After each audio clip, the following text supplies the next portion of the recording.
তাল ব্যতীত নৃত্য গীত অসম্পূর্ণ।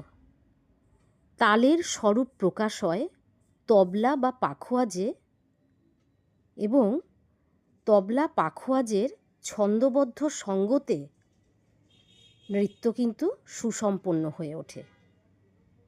তবলা ব্যতীত নৃত্যে কোনো প্রকার কার্যক্রমই সম্ভব নয়।